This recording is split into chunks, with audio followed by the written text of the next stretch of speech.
السلام علیکم ورحمۃ اللہ وبرکاتہ۔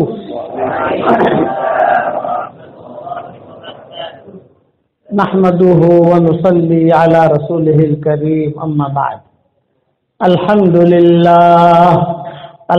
لله نحمده ونستعينه ونستغفره ونؤمن به ونتوكل عليه ونعوذ بالله من شرور أنفسنا ومن سيئات أعمالنا، من يهده الله فلا مضل له ومن يضلله فلا هادي له، ونشهد أن لا إله إلا الله وحده لا شريك له، ونشهد أن سيدنا ومولانا محمدا عبده ورسوله صلی اللہ علیہ وعلى آلہ وأصحابہ وبارک وسلم تسلیما کثیرا کثیرا، اما بعد فاعوذ باللہ من الشیطان الرجیم، بسم اللہ الرحمن الرحیم۔ ان هذا القرآن يهدي للتي هي أقوم ويبشر المؤمنين الذين يعملون الصالحات أن لهم أجرا كبيرا وأن الذين لا يؤمنون بالآخرة أعتدنا لهم عذابا أليما۔ صدق اللہ العظیم۔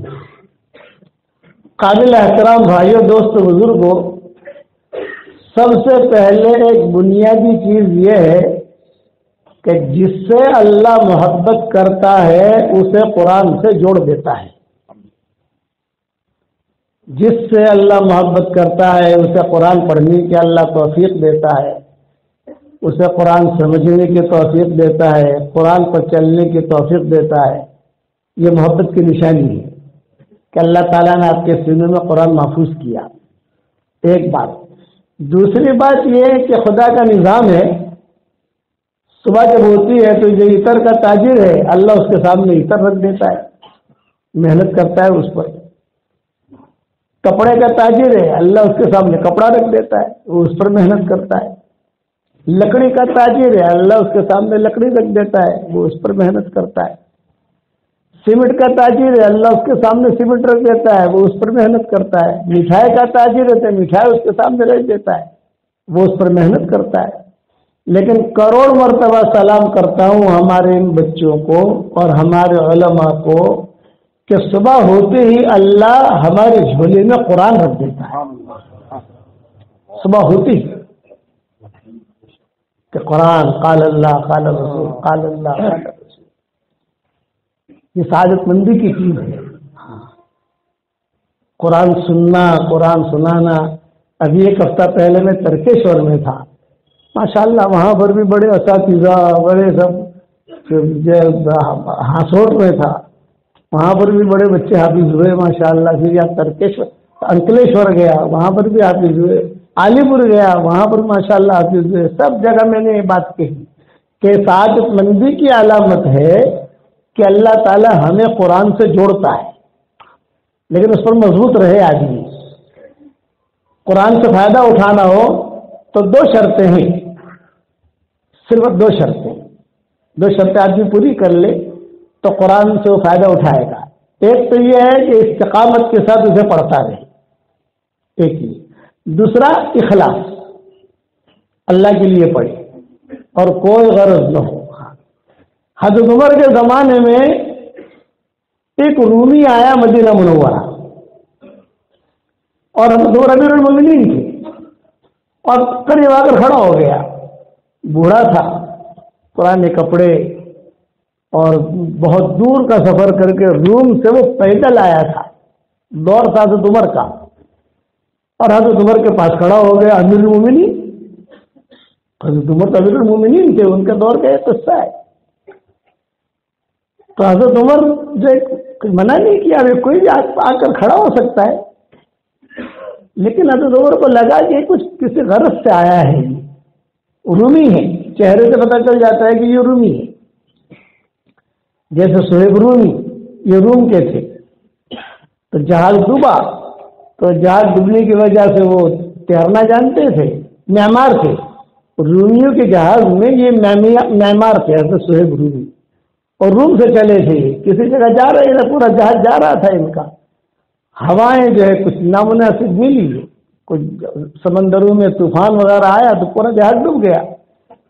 یہ بھی تیرنا جانتے تھے، تو جو ہے تیرتے تیرتے تیرتے تیرتے تیرتے یہ سیدھے جدہ پہنچ گئے۔ جب جدہ پہنچے تو جان میں جان آئی ان کی، چلو جان بچی میری۔ اب لوگوں سے پوچھا کہ یہاں قریب میں کوئی جگہ ہو جہاں میں چلا جاؤ، جدہ تو جنگل تھا اس وقت میں، تو لوگوں نے کہا یہاں بکہ ہے، بکہ، مکہ کو بکہ کہتے تھے، بکہ ہے تم چلے جاؤ وہاں۔ تو صہیب رومی وہاں آئے تو حضور صلی اللہ علیہ وسلم سے ملاقات ہوئی کہ وہ خیریں کیسے چلتی ہیں، میں آپ کو یہ سمجھاتا ہوں۔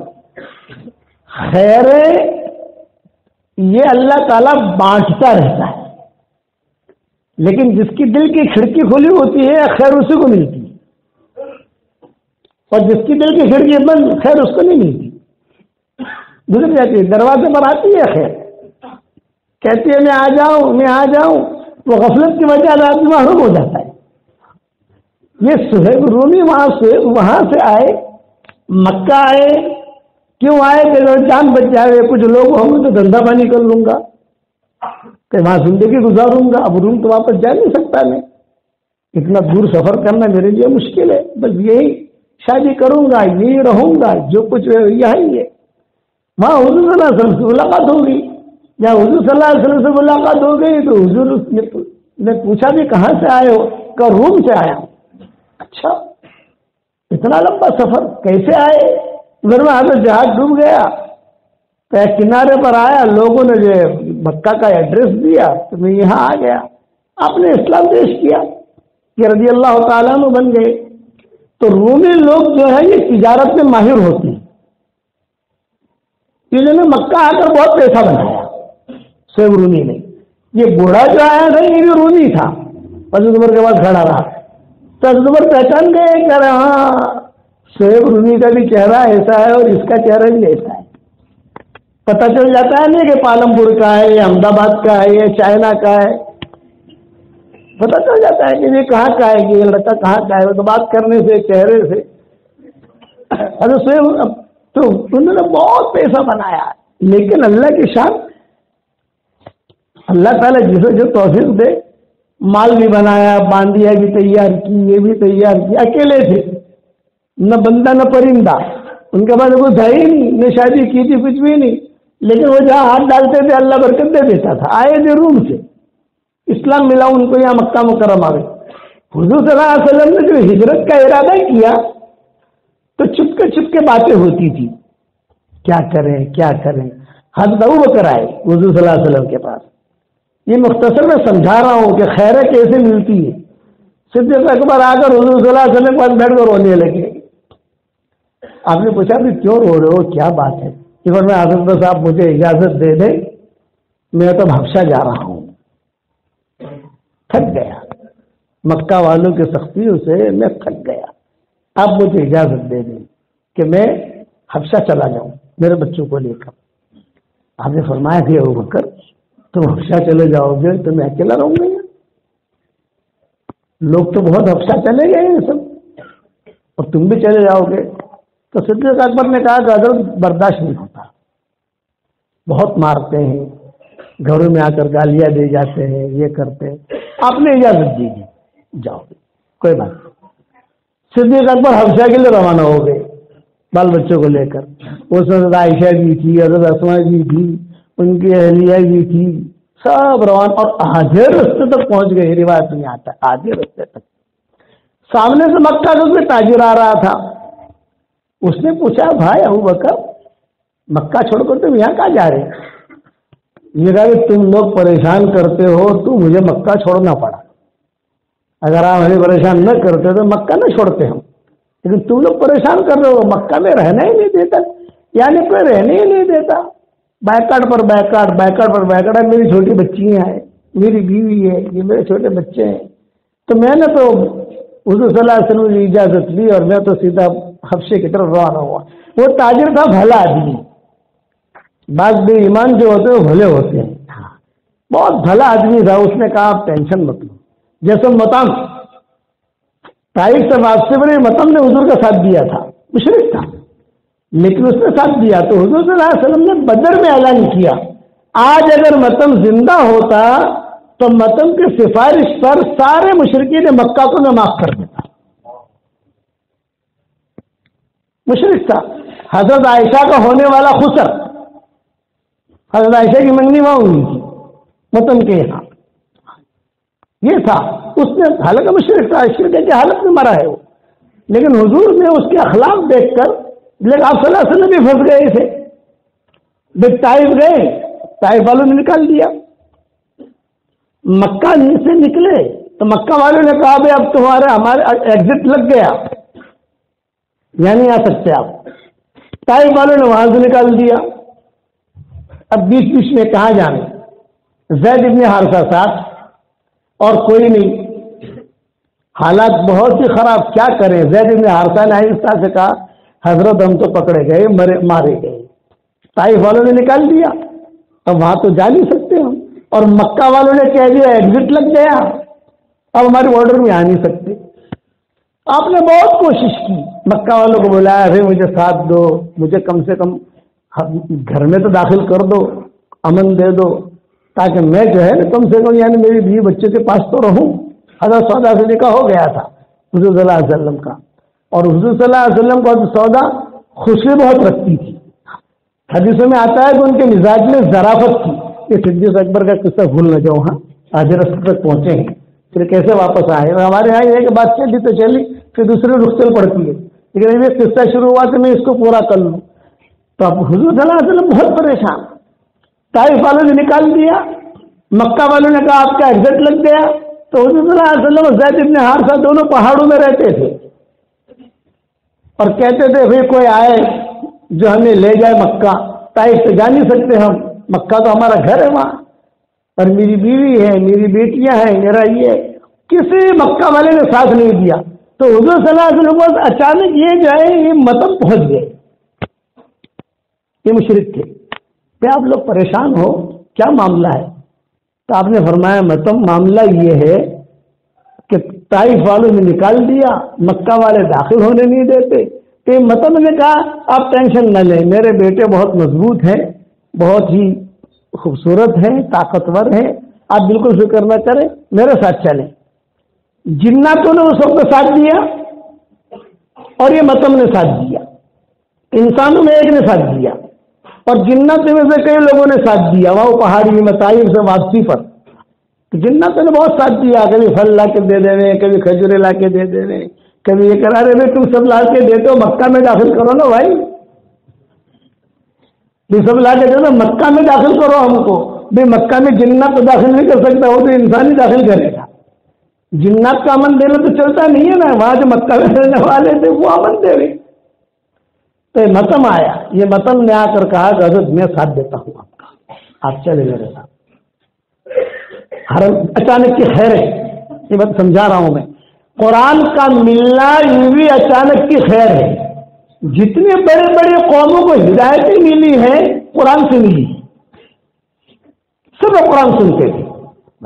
ہمارے جب اجتماع ہوتے تھے یہ سارے انتشار نہیں تھے جس دور کے اندر, جب جو انتشار کی شکلیں شروع ہوئی, شورا عمارت ہمارے والد صاحب رحمۃ اللہ علیہ کے زمانے میں, حضرت جی کے زمانے میں بڑے بڑے اجتماع ہوتے تھے. سیلون میں سب سے بڑا اجتماع سیلون میں ہوتا تھا. تو سیلون میں زیادہ تر بے ایمان آتے تھے بیان سننے کے لیے. مجمع ہوتا ہے نا, تو مجمع میں زیادہ تر بے ایمان. تو ابا فرماتے تھے بھائی یہ تشکیل کرتے ہیں تو کوئی لوگ, کچھ ہی لوگ کھڑے ہوتے ہیں, یہ سب کون بیٹھے ہیں؟ تو ساتھی کہتے تھے یہ سب بے ایمان لوگ بھی کیوں آئے ہیں یہ؟ تو ان سے پوچھتے, فرمایا ہم صرف آتے ہیں آپ کا قرآن سننے کے لیے. یہ کہتے تھے ہمیں سمجھ میں کچھ نہیں آتا, لیکن آپ کا قرآن جو ہم سنتے ہیں وہ قرآن ہمیں جو ہے مجبور کر دیتا ہے. اور آپ آتے ہو سال میں ایک مرتبہ اجتماع ہوتا تھا, جیسے بھوپال کا اجتماع سال میں ایک مرتبہ, رائے گنج کا اجتماع سال میں ایک مرتبہ, تو سیلون میں بھی سال میں ایک مرتبہ اجتماع ہوتا تھا. پھر وہی سے ہم لوگ آسٹریلیا جاتے تھے. وہیں سے دوسرے ملکوں کے سفر ہوتے تھے، مشرقی ملکوں کے، تو وہ کہتے تھے ہم ایک گھڑی کا انتظار کرتے ہیں کہ قرآن ہم سنیں، اور آپ قرآن سنا کے جاتے ہو تو بڑے میاں وہ کہتے تھے بڑے میاں پورا سال ہم قرآن سنتے رہتے ہیں، بس ہمارے کان میں بجتا رہتا ہے۔ اللہ نے ذاتی کشش رکھی ہے۔ میں نے 3 قصے شروع کیے ہیں، طائف کا، وہ رومی کا، صہیب رومی کا، اور حضرت ابوبکر کا۔ یہ 3 قصے یعنی تھوڑی دیر میں نے پورے نہیں کیے، ایک نکلا، دوسرا نکلا، دوسرا نکلا، یہ تو اب یہ طائف سے واپس یہ لے کر آیا مطلب، اور اعلان کیا کہ خبردار کوئی بول نہیں سکتا، کوئی کچھ کر نہیں سکتا، میں نے امن دیا ہے ان کو۔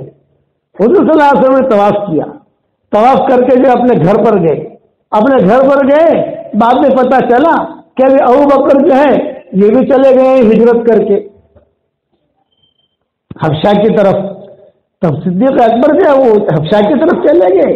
حضور صلی اللہ علیہ وسلم یہاں ہے، بچے یہاں ہے، ہجرت کا اعلان بھی آسمانوں سے ہو رہا ہے، یعنی یہ کہا گیا یہاں جانا ہے یہاں چلے جاؤ، یہاں جانا ہے یہاں چلے جاؤ، یہاں جانا ہے یہاں چلے جاؤ، مکہ چھوڑو۔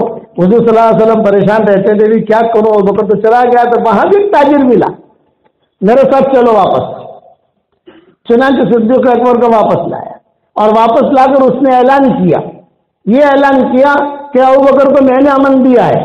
وہاں متم نے اعلان کیا حضور کو میں نے امن دیا ہے، یہاں یہ تاجر نے اعلان کیا ابوبکر کو میں نے امن دیا۔ حضور کو پتہ چلا ابوبکر آ گئے، ابوبکر آ گئے، ارے ابوبکر بھی آ گئے، وہ تو گئے تھے حبشہ، ابوبکر بھی آ گئے۔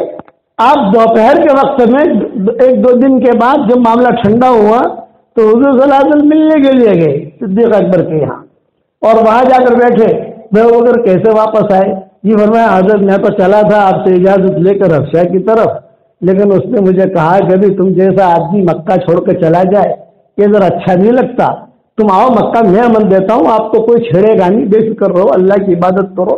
میں آ گیا تو حضور صلی اللہ علیہ وسلم نے آہستہ سے کہا ابوبکر ایک راز کی بات کرنی ہے، لیکن تمہاری یہ 2 بچیاں بیٹھی ہیں ان کو دوسرے کمرے میں بھیج دو۔ آپ حضرت عائشہ حضرت اسما یہ بیٹھی ہوئی تھی، اور آہستہ سے کہا کہ ابوبکر ایک راز کی بات کرنی ہے مجھے آپ سے، لیکن یہ کہ بچیاں بیٹھی ہیں بچیوں کے سامنے کرنا مناسب نہیں ہے۔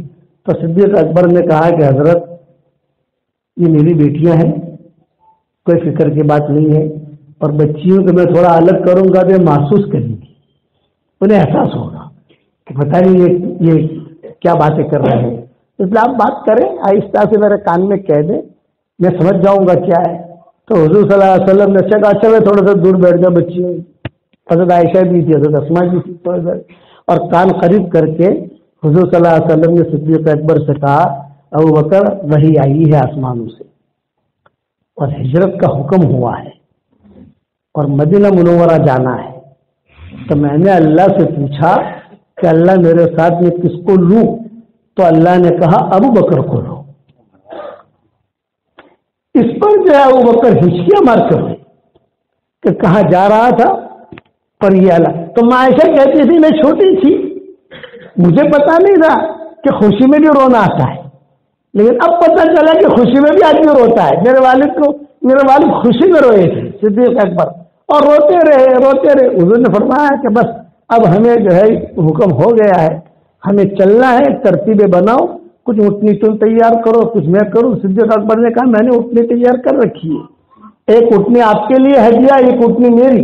تو میں حضور نے فرمایا میں ہدیہ نہیں لوں گا، پیسہ دوں گا، ہدیہ نہیں لوں گا کہ میں پیسہ دوں گا، اس کا ہجرت ہے دین کے لیے، مدینہ منورہ پہنچنا ہے۔ اس پر صہیب رومی آئے، یہ جو صہیب رومی کا قصہ سنا، اس پر صہیب رومی آئے حضور صلی اللہ علیہ وسلم کے پاس، اور یہ فرمایا کہ حضرت کچھ سنا ہے کہ آپ اور حضرت ابوبکر جو ہے دونوں مدینہ جا رہے ہو، تو میں بھی آپ لوگوں کے ساتھ ہو لوں، ساتھ میں 3 بن جائیں گے ہم۔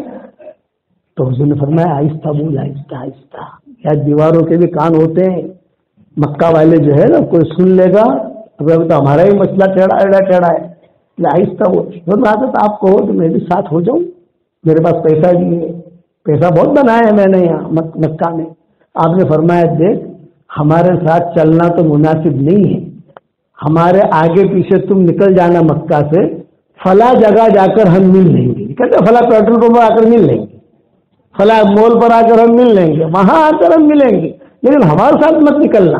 تو صہیب رومی کہتے تھے کہ میں اپنے اعتبار سے نکلا، حضور صلی اللہ علیہ وسلم اور صدیق اکبر یہ اپنے اعتبار سے نکلے، وہ قصہ کار سور کا جو بھی قصے ہیں وہ معروف مشہور ہیں۔ تو صہیب رومی کہتے تھے کہ حضور تو نکل گئے لیکن مجھے پکڑ لیا مکہ والوں نے، بھائی کہاں جا رہا ہے تو؟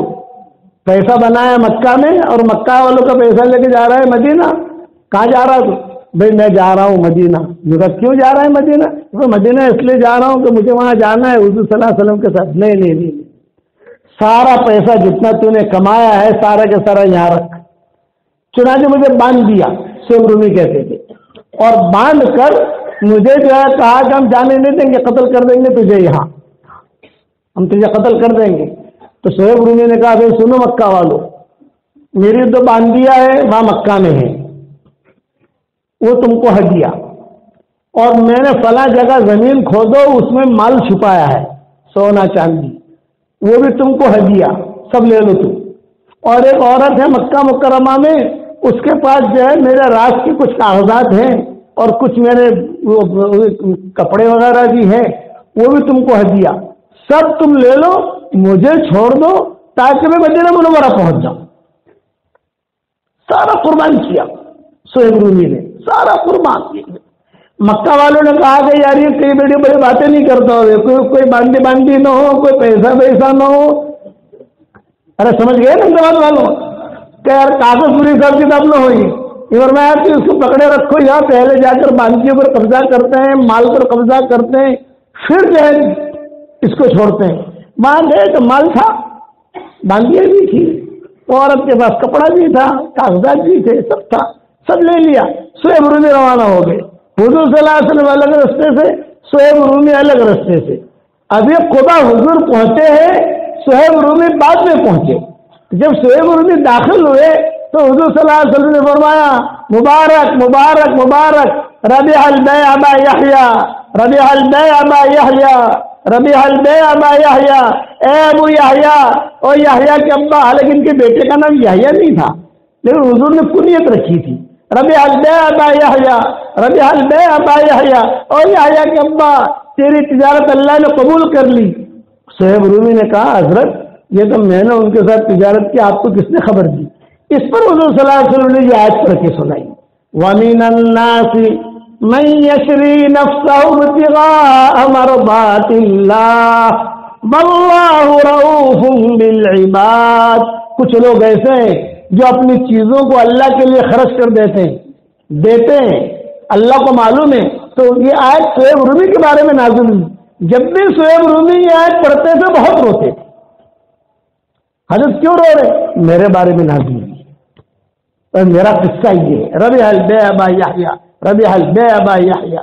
تو وہ جو بوڑھا رومی تھا وہ صدیق حضرت عمر کے پاس آ کر کھڑا ہو گیا، قرآن کا معجزہ سمجھا رہا ہوں قرآن کا، وہ آ کر کھڑا ہو گیا اور زور زور سے جو ہے کہنے لگا این امیر المومنین، این امیر المومنین، حالانکہ امیر المومنین پاس میں کھڑے۔ تو حضرت عمر نے آہستہ سے کہا بھئی مسجد میں چلاتے کیوں ہو؟ من انت، تم کون ہو؟ مجھے امیر المومنین کی ضرورت ہے۔ فرمایا میں ہی امیر المومنین ہوں، بتاؤ کیا کہنا چاہتے ہو تم؟ تو اس رومی نے کہا میں آیا ہوں مسلمان ہونے کے لیے، روم سے آیا ہوں، سواری پر آئے پیدل آئے؟ کہتے پیدل آیا ہوں۔ کتنے مہینے لگے ہوں گے؟ بھئی یہاں مکہ مدینہ منورہ سے روم اگر کسی کو پہنچنا ہو تو پہلے تو آتا ہے خیبر، پھر آتا ہے مدائن صالح، پھر آتا ہے معلّہ لیلا مجنون کا گاؤں، پھر آتا ہے تبوک۔ یہ معلّہ میں بھی ہم نے بہت بیانات کیے ہیں، وہ لیلا مجنون کا گاؤں ہے۔ جب ہم وہاں جاتے ہیں تو وہاں بیان ہوتے ہیں۔ ایک مرتبہ ہمارا سفر تھا، تبوک جاتے ہوئے رستے میں آتا ہے ہمارا سفر تھا، تو ہم معلّہ پہنچے، وہاں پروگرام تھا ہمارا، جیسا آپ کے یہاں پروگرام ہے تو وہاں عربی پروگرام تھا، تو ہمارے ساتھ ایک بڑے میاں تھے۔ میں نے کہا چچا لیلا مجنون کے گاؤں میں آئے ہیں ہم۔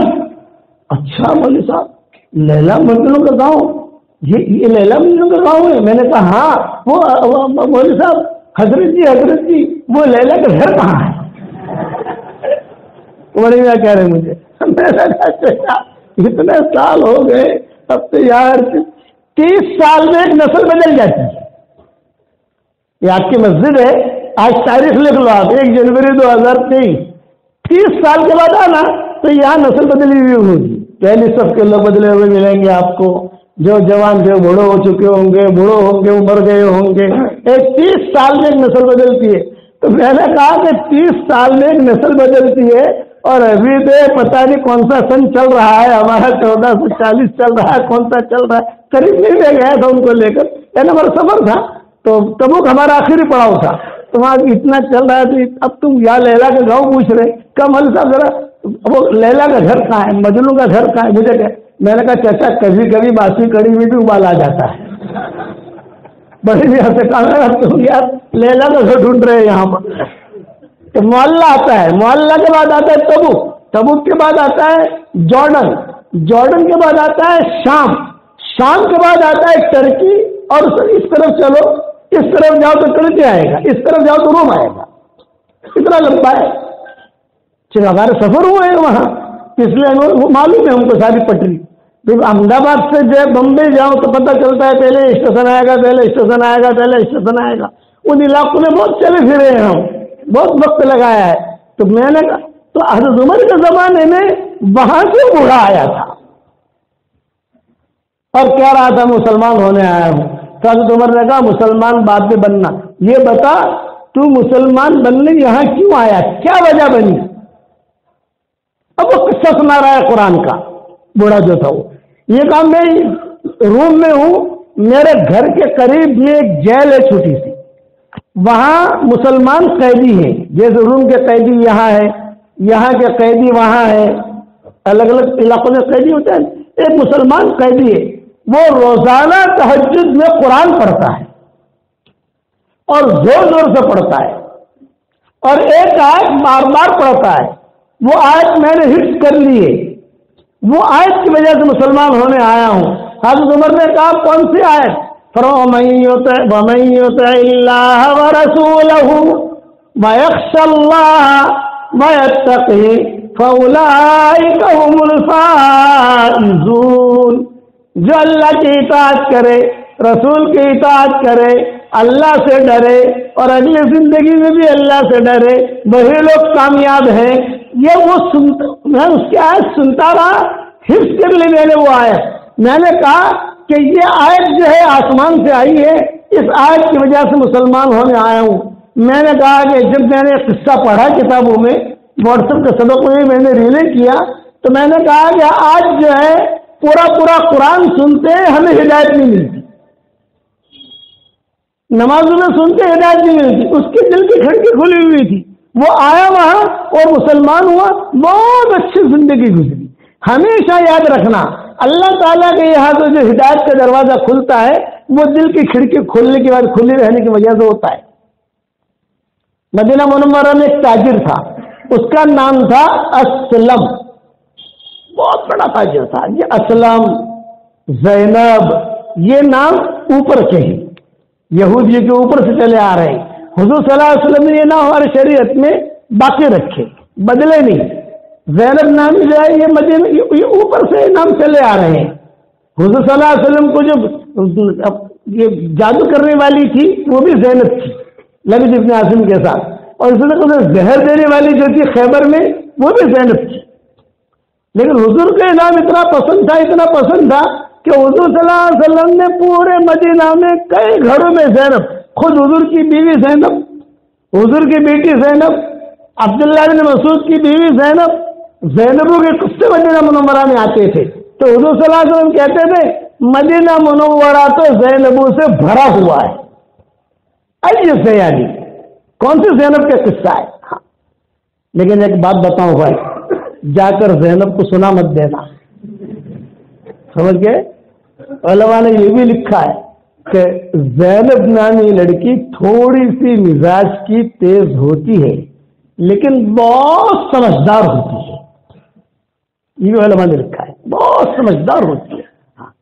اسی لیے حضور صلی اللہ علیہ وسلم کی بیٹی حضرت زینب جو تھی، ابو العاص ابن ربی یہ ان کے خالصت بھائی تھے، یہ حضرت زینب کی وجہ سے ابو العاص ابن ربی مسلمان ہوئے، ان کی سمجھداری، ورنہ تو حضور صلی اللہ علیہ وسلم نے چھوٹا کر دیا تھا، کبھی ابو العاص تو مشرک ہو اور یہ میری بیٹی یہ مسلمان ہے، اب ان کا جوڑ تو نہیں ہو سکتا بھائی، آپ بدر کے موقع کے اوپر یہ مشرکین کے ساتھ آئے تھے وہاں بدر میں، تو حضور نے کہہ دیا کہ بھائی اب میری بیٹی تو مسلمان ہے اور تم مشرک ہو، تمہارے ساتھ جوڑ نہیں ہو سکتا، لیکن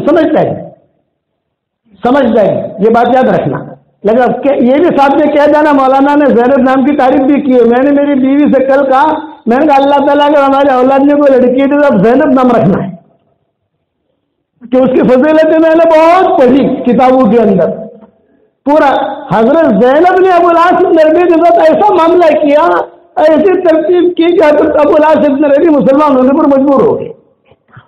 ابو العاص ابن ربیع بہت بڑے تاجر تھے، ابھی اسلم کا قصہ رہ جائے گا، وہ قرآن پر مجھے اسلم کا قصہ سنانا ہے، قرآن کے اوپر یا زینب کا قصہ آ گیا، تو اب جب ابو العاص ابن ربیع جو ہے اب حضور صلی اللہ علیہ وسلم جھوٹا کر دیا، بھائی زینب اپنی جگہ ہے، ابو العاص ابن ربیع اپنی جگہ ہے۔ ایک مرتبہ یہ ابو العاص ابن ربیع شام سے تجارت کا مال لے کر، ہیرے جواہرات یہ لے کر یہ آ رہے تھے، مکہ جا رہے تھے۔ شام سے کوئی آدمی مکہ جائے گا تو مدینہ سے گزرنا ضروری ہے، بغیر مدینہ کروس کے مدینہ کے وہ پہنچ نہیں سکتا، تو کتابوں میں لکھا ہے رات کا وقت تھا، مسلمانوں نے دیکھا کہ ابو العاص ابن ربیع آ رہے ہیں، بہت مال ہے، ہتھیار ہیں، یہ وہ روایتوں میں آتا ہے سارا مال مسلمانوں نے لے لیا۔ ابو العاص ابن ربیع گھبرائے، یہ کہا کہ ہو سارا مال ان لوگوں نے لے لیا، مجھے پکڑیں گے، مجھے قتل کریں گے۔ سردی کی راتیں تھی، مدینہ منورہ میں سردی بہت ہوتی ہے، سردی کی راتیں تھی، چاہے ابو العاص ابن ربیع ایک دم سے مال چھوڑ کر جان بچا کر بھاگے، مدینہ میں آ گئے۔ اب مدینہ منورہ میں آئے تو مدینہ منورہ میں سب سوئے ہوئے، سناٹا، سب سوئے ہوئے۔ ایک بڑے میاں رستے میں ملے، ان کا چچا زینب کا مکان کہاں ہے؟ زینب، کون سی زینب؟ ان کا بنت رسول، حضور کی بیٹی۔ ارے حضور کی بیٹی کا تیرے سے کیا معاملہ؟ تیرا تو چھوٹا کر دیا ہے حضور نے، نہیں بتایا بڑے میاں نے۔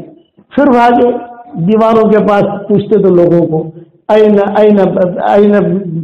بیت زینب، این بیت زینب، زینب کا مکان کہاں ہے؟ کسی نے بتا دیا وہ ہے، وہ زینب کا مکان ہے۔ سیدھے یہ وہاں چلے گئے اور وہاں جا کر آدھی رات میں انہوں نے دستک دی۔ حضرت زینب نے اندر سے پوچھا کون؟ تو انہوں نے آہستہ سے کہا ابو العاص ابن ربیع۔ اوہ، ابو العاص ابن ربیع یہ دروازے پر کیسے آ گئے؟ یہ کیوں آئے ہو؟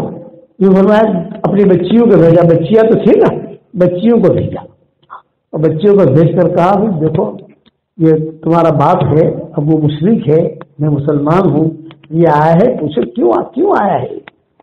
سمجھداری حضرت زینب کی، یہ سمجھا رہا ہوں میں آپ کو۔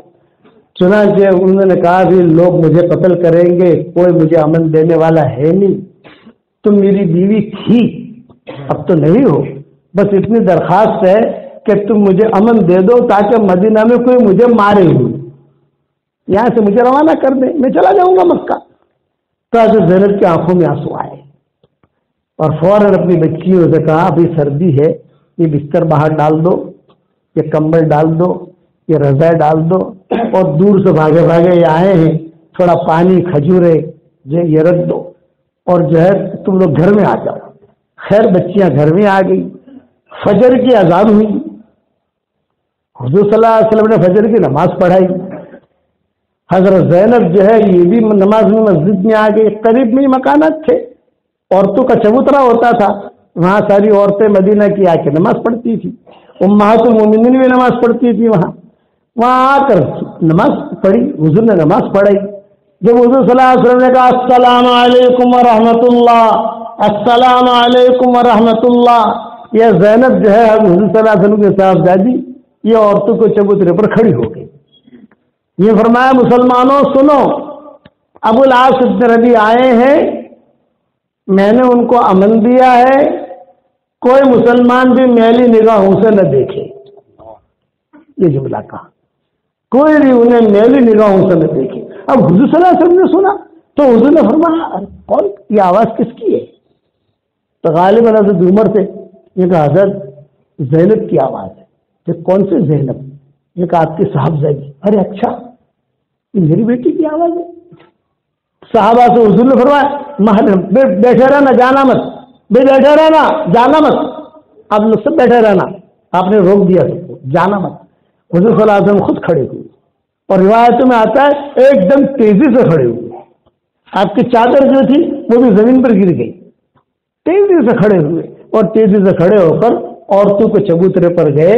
جب وہاں گئے حضرت عائشہ بھی تھی، حضرت میمونہ بھی تھی، ام سلمہ بھی تھی، حضرت سودا بھی تھی، ساری مائیں تھی فجر کی نماز میں. حضرت زینب بھی تھی. حضور صلی اللہ علیہ وسلم جو ہے دوسری عورتوں کو تو کہہ دیا وہ جاؤ، یہ ہمارے گھر کی عورتیں ہیں، تھوڑا مشورہ کرنا ہے ہمیں. چنانچہ بیٹھے تو حضور نے پوچھا بیٹا یہ کیا ہوا، یہ تم نے جو اعلان کیا؟ تو حضرت زینب نے روتے ہوئے کہا کہ حضرت بات یہ ہے کہ یہ رات کو آئے تھے، اگر میں امن نہ دیتی تو ابھی مسلمان کوئی بھی دیکھتا تو قتل کر دیتا، کیونکہ دشمنوں میں شمار ہوتے ہیں نا وہ، ابھی مسلمان تو ہوئے بھی. تو آپ نے کہا کہ دیکھو بیٹا، دیکھو بیٹا یہاں، عائشہ یہاں، میمونہ یہاں، سب کو سامنے بٹھایا اور بٹھا کر کہا دیکھو بیٹا آپ نے امن دیا ہے، ہم متفق ہیں، مسلمان کسی کو بھی امن دے سکتا ہے، مرد ہو یا عورت ہو، یہ ہماری شریعت کا مسئلہ ہے. لیکن بیٹا ایک بات کا خیال رکھنا، اب وہ تیرا شوہر نہیں ہے، اس لیے تم سے خلوت نہ کرنے پائے. حضرت زینب نے کہا ہاشا بکلّہ، یہ بات نہیں ہے، بس میں نے تو ایک امن دیا تاکہ جو ہے وہ کم سے کم وہ ان کی جان بچ جائے. اور میں نے امن اس لیے دیا کہ حضرت میرا شوہر رہ چکا ہے پہلے، اور یہ بچیاں اس کی ہیں، بچیاں تھیں یہ بچیاں اس کی ہے، اس لیے میں نے یہ امن دیا. آپ نے فرمایا ٹھیک ہے، ہم فیصلہ کریں گے، مشورہ کریں گے کیا کرنا ہے، لیکن یہ کہ خلوت نہ کرنے پائے. یہ سوئے ہوئے تھے ابو العاص ابن ربی. چنانچہ ادھر واپس آئے، واپس آ کر صحابہ سے کہا سنو، زینب کا جو آواز، زینب کی آواز تم نے سنی ہے، یہ میں نے بھی پہلی مرتبہ سنی ہے. تمہارے دل میں یہ بات نہ آئے کہ نبی نے اور بیٹی نے آپس میں مشورہ کر لیا، بدگمانی ختم کروائی. تمہارے دل میں یہ بات نہ آئے کہ بیوی اور بیٹی نے، نبی نے اور بیٹی نے آپس میں مشورہ کر کے کیا. میں نے پہلی مرتبہ سن رہا ہوں جو تم سن رہے ہو، اس لیے میں نے وہ اس نے جو امن دیا ہے میں نے بھی قبول کیا ہے. لیکن ایک درخواست کرتا ہوں، حضور کہہ رہے ایک درخواست کرتا ہوں کہ میں جتنا مال تم لوگوں نے لیا ہے میں میری چادر بچھاتا ہوں، اس چادر میں تم اس کا مال ڈال دو، ہم اس کے ساتھ اخلاق والا معاملہ کریں. لعل اللہ یہدی، ہو سکتا ہے کہ اللہ اسے ہدایت دے. صحابہ نے منظور کیا. چنانچہ حضرت زینب کا مکان یہاں، حضرت فاطمہ کا مکان یہاں، حضرت عائشہ کا مکان یہاں، حضرت میمونہ کا مکان یہاں، انہیں مکانوں کے بیچ میں حضور صلی اللہ علیہ وسلم بیٹھ گئے اور حضور تک نے چادر منگوائی، چادر بچھائی اور چادر بچھا کر ابو العاص ابن ربی کو جگایا. بھائی جاگو. ابھی جب جاگے تو ایک دم گھبرائے، لیکن سارے مسلمان موجود ہیں، وہ تو اکیلے نہیں مانے نا، گھبرائے تو قتل کرے گا. آپ نے فرمایا کوئی تمہیں مارے گا نہیں، بے فکر رہو، اطمینان سے رہو. اور پھر حضور صلی اللہ علیہ وسلم نے چادر منگوائی. چادر منگوا کر سارا سامان مسلمان جو ہے ڈالتے گئے. کتابوں میں لکھا ہے جب مسلمان سامان ڈال رہے تھے حضور کی چادر میں، پیچھے سے مائیں رو رہی تھی. ہمارا داماد ہے، اگرچہ مشرک ہے، اگر زینب رو رہی تھی کہ میرا پرانا شوہر ہے، ابھی میرا اس کا کوئی تعلق میاں بیوی کا نہیں ہے. لیکن اور حضور صلی اللہ علیہ وسلم ابو العاص ابن ربی کی تعریف بہت کرتے تھے. جب 3 سال حضور جیل میں رہے نا شہر ابی طالب میں، تو سب سے زیادہ خدمت کرنے والے ابو العاص ابن ربی تھے، سب سے زیادہ. روایت میں یہ کہ حضور ایک جملہ کہتے تھے، واہ بھائی واہ، واہ بھائی واہ، داماد ہو تو ایسا ہو. یہ جملہ کہتے تھے، داماد ہو تو ایسا ہو، داماد ہو تو ایسا ہو. کئی مرتبہ حضور نے کہا بھائی داماد ہو تو ایسا ہو، لیکن وہ مشرک تھے، یہ مسلمان تھی. حضور نے چھٹا کیا. اب حضور صلی اللہ علیہ وسلم بیٹھے، بیٹھ کر ابو العاص ابن ربیع کو کہا بھی تمہارا سارا سامان آ گیا دیکھ لو. وہ ہیرے جواہرات کی تجارت کرتے تھے کہ ہیرے جواہرات. ابو العاص ابن ربیع جو ہے یہ کھنگالتے گئے, دیکھتے گئے, کھڑ کھڑ کرتے گئے, کھولا, دیکھا, ہاں یہ میرے ہیرے بھی ہے, یہ بھی ہے, ہاں حضرت سب آ گیا. آپ نے فرمایا ہم نے تمہیں اللہ کے لیے معاف کر دیا, یہ سارا سامان تمہارا ہے, تمہیں واپس کر دیا, اب تم عزت کے ساتھ مدینہ منورہ سے مکہ مکرمہ چلے جاؤ, اپنا سامان باندھو. چنانچہ حضرت ابو العاص بن ربیع تو سیٹھ آدمی تھا نا, یہ بہت بڑے مینیجر, بہت بڑے سیٹھ تھے, مال بہت تھا ان کے پاس. تو چنانچہ انہوں نے سارا سامان سمیٹنا شروع کیا. علماء نے لکھا ہے کہ جب وہ پوٹلا تیار کر رہے تھے اس پر مائیں حضور بھی روئے. اتنا بڑا آدمی ہے میرا داماد, لیکن پوٹلا تیار کر رہا ہے. پھر جو ہے اٹھا کر اپنے کندھے پر رکھنا چاہا انہوں نے, وہ اٹھا نہیں سکے. تو حضور نے بلال سے, عبداللہ بن مسعود سے جو قریب میں کھڑے تھے, بھائی اس کے کندھے پہ رکھو یہ سامان. چنانچہ سب نے مل کر جو ہے اس کے کندھے پہ رکھا. اور جب ابو العاص ابن ربیع یوں کھڑے ہوئے اور آہستہ ہوئے سنبھل کر, جیسا مال پیچھے رکھتا ہے تو آدمی تھوڑا سنبھلتا ہے, سنبھل کے پھر چلتا ہے, ایک دم سے نہیں چل سکتا, ایسے سنبھل کے چلنے لگے, مدینہ مسجد نبوی سے نکلنے لگے. اس وقت میں حضرت زینب کی ہچکیاں نکل گئی. کتابوں میں لکھا ہے, بلڈنگیں تو تھی نہیں اس وقت میں, جب تک ابو العاص ابن ربیع نظر سے اوجھل نہیں ہوئے تب تک مائیں جو ہے باہر آ سے دیکھتی ہوئی اور حضور بیٹھے بیٹھے دیکھتے رہے اور ایک دعا دیتے رہے کہ اللہ تو اسے ایمان دے دے, اللہ تو اسے ایمان دے دے, اللہ تو اسے ایمان دے دے. اور جب نظر سے اوجھل ہو گئے, جیسا دور چلے گئے, نظروں سے اوجھل ہو گئے تو میرے سارے کے سارے اپنے گھروں میں آ گئے. حضور صلی اللہ علیہ وسلم حضرت زینب کے پاس آئے, دلاسا دیا, ان کی ہمت افزائی کی, بیٹا فکر مت کرو, مقدر میں ہوگا, اللہ تعالیٰ اسے ہدایت دے گا, اگر وہ مسلمان ہو گیا تو تم کو ہی اس کی زوجیت میں دے دوں گا, نکاح میں برقرار کر دوں گا, دعا کرو کہ اللہ اسے ہدایت دے. چنانچہ روایت میں آتا ہے کہ مکہ گئے, مکہ مکرمہ جا کر پھر وہاں جا کر انہوں نے سب کو حساب کتاب چکایا, یہ تیرا اتنا, تیرا اتنا, تیرا اتنا, تیرا اتنا, سب کچھ دے دلا کر جو ہے واپس آنے لگے. مکہ والوں نے کہا بھائی پیسہ لے جاؤ, جب اچھا نفع ملا ہے پیسہ لے جاؤ. نہیں بھی, اب میں مدینہ جا رہا ہوں. مدینہ کے لیے نکلے, حضور کو کوئی وحی نہیں ہے, وحی آتی تھی نا کبھی ابو العاص ابن ربیع آ رہے ہیں, خبر کوئی وحی نہیں. ابو العاص ابن ربیع کے بارے میں آسمان خاموش, دوسری وحی آتی تھی لیکن ابو العاص ابن ربیع کے بارے میں خاموش. لیکن قافلے آ کر کہتے تھے حضرت کچھ سنا آپ نے؟ کچھ نہیں سنا. ابو العاص ابن ربیع کو ہم نے مدینہ کی طرف آتے ہوئے دیکھا ہے, اب کیوں آ رہے ہیں ہمیں پتہ نہیں, لیکن رستے میں دیکھا کہ ابو العاص ابن ربیع مدینہ کی طرف آ رہے ہیں. تو حضور صلی اللہ علیہ وسلم حضرت زینب کو جا کر کہتے کہ بیٹا ایسی خبریں آ رہی ہیں کہ ابو العاص ابن ربیع مدینہ کی طرف آ رہا ہے, لیکن کیوں آ رہا ہے اس کا ہمیں کچھ پتا نہیں, نہ آسمانوں سے کوئی خبر ہے, نہ کسی نے کوئی بات بتائی ہے ہمیں. یہاں تک کہ چلتے چلتے یہ قبا پہنچے. جب قبا پہنچے تو قبا تو مدینہ سے قریب ہے, تو کئی لوگوں نے آ کر کہا حضرت کچھ سنا کہ نا ابو العاص ابن ربیع ہم قبا میں آئے ہیں اور وہاں ٹھہرے ہیں. اچھا حل معہ احد, کیا ان کے ساتھ کوئی ہے کیا اکیلے؟ نہیں اکیلے. ایک آدمی مدینہ آئے مطلب کہ مسلمان ہونے آ رہا ہے, 15 20 50 آدمی مدینہ میں آوے, ہتھیار لے کر آوے, مطلب کہ لڑنے کے لیے آئے. اب ایک آدمی کیا لڑے گا؟ چنانچہ حضور صلی اللہ علیہ وسلم زینب کو کہتے رہے.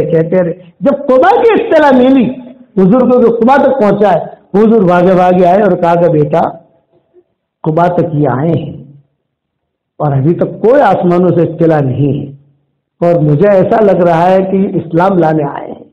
تم ذرا کمرہ وغیرہ اپنا تیار رکھو. ماؤں سے بھی کہا, امہات المومنین سے بھی کہا کہ تم جو ہے تھوڑا سا زینب کا کمرہ تیار رکھو, اگر اس نے اسلام قبول کیا تو میں اس کا ہاتھ پکڑ کر یہاں لے آؤں گا. ان میں حضرت سودا جو تھی حضور صلی اللہ علیہ وسلم کو بہت ہنساتی تھی. حضرت سودا لمبی, ان کا سب بہت لمبا تھا حضرت سودا کا, اور یہ حضور صلی اللہ علیہ وسلم کو بھی اس لیے کہ حضور صلی اللہ علیہ وسلم خدیجہ کے انتقال کے بعد سب سے پہلے ہی آئی ہیں. حضرت خول آئی حضور صلی اللہ علیہ وسلم کے پاس, کہا حضرت خدیجہ کا انتقال ہو گیا، ابو طالب کا انتقال ہو گیا، تو کیا آپ کے لیے مکہ میں کوئی لڑکی ڈھونڈوں؟ آپ نے فرمایا ڈھونڈو. تو پھر حضرت خولا نے کہا کنواری ڈھونڈوں یا طیبہ ڈھونڈوں؟ آپ نے فرمایا دونوں ڈھونڈو. یہ آپ نے فرمایا دونوں ڈھونڈو. اور پھر ایک جملہ یہ بھی کہا کہ یہ کام تو عورتوں کا ہی ہے، یہ کام عورتیں ہی کیا کرتی ہیں. یہ آپ نے تو خولا سے کہا. تو اگر خولا جو ہے کہ یہ باہر آئی، سودا کھڑی تھی. ارے سودا کہیں حبشہ میں رہ کر آئی تھی، کافی سالوں وہاں رہی تھی حضرت سودا وہاں، اور ان کے شوہر کا انتقال ہو گیا تھا. تو فرمایا کہ سودا تیرے لیے ایک رشتہ لائی ہوں. رشتہ رشتہ رشتہ یہ میں اس قصے سے جوڑ رہا ہوں کہ یہ جو حضرت زینب کا قصہ ہے اس میں تھوڑا سا ان کا جو رول تھا حضرت سودا کا، یہ بہت ہنساتی تھی. حضرت عائشہ کہتی تھی جب حضرت سودا کا انتقال ہو گیا تو حضرت عائشہ کہتی تھی کہ بس حضرت سودا سے زیادہ اچھی کوئی، یعنی میں تمنا نہیں کرتی کہ میں اس کے جیسی بنوں، اس کے جیسی بنوں، اس کے جیسی بنوں، اس کے جیسی بنوں، یہ لیکن میری خواہش یہ ہے کہ میں سودا جیسی بنوں. حضرت عائشہ نے کہا جب سودا کا انتقال ہوا، کہتے تھے کہ یہ لمبی، اور حضرت عائشہ یہ بھی کہتے تھی کسی مجلس میں عورتیں جمع ہو تو ہم ہیں کہ نہیں، یہ کوئی لوگ ڈھونڈتے، عورتیں ڈھونڈتے نہیں تھی، لیکن سودا اگر بیٹھی ہوتی وہ کسی سے چھپتی نہیں تھی تو عورتیں کہتی تھی کہ سودا آئی ہے تو سب ہوں گی، وہ نشانی ہوتی تھی. اور حضور صلی اللہ علیہ وسلم کو جو ہے بہت ہنساتی تھی، اسی لیے حضور کہتے تھے کہ میرا سارا غم سودا نے دور کر دیا. ذرافت مزاج کے اندر حضرت سودا حضرت عائشہ کہتی تھی کہ کبھی کبھی ہمیں بھی ہنساتی تھی. حضور صلی اللہ علیہ وسلم کہتے کہ سودا حبشہ رہ کر آئی ہو تو حبشہ والے کیسا چلتے ہیں، چلو مائیں ہوتی. سودا جو ہے وہ چلتی حبشہ والوں کی طرح، جیسے حبشہ والے چلتے. تو حضور بہت ہنستے بیٹھے ہوئے. ایک مرتبہ حضرت سودا نے حضور کو بہت ہنسایا. آپ نے فرمایا میرے ساتھ نماز پڑھو تہجد. اب تہجد پڑھ کے لیے کھڑے ہو گئے، آگے حضور نے سودا ہے. اب نیچے نماز پہ جب حضور صلی اللہ علیہ وسلم رکوع میں گئے تو آپ کا رکوع تو بہت لمبا ہوتا تھا نا، بہت لمبا رکوع. اب آپ نے جو ہے آہستہ آہستہ رکوع سجدہ سب کچھ کر کے تہجد کی نماز پوری کی. تو حضرت سودا جب نماز کے فارغ ہو گئی، حضرت ایک بات سنیے، حضرت سودا کے حضرت ایک بات سنیے، آپ نے رکوع اتنا لمبا کیا میں سمجھی کہ میری نقصل پھٹے گی، تو میں تو پورے رکوع میں یوں کر کے نماز کھڑی رہی، بیٹھی رہی،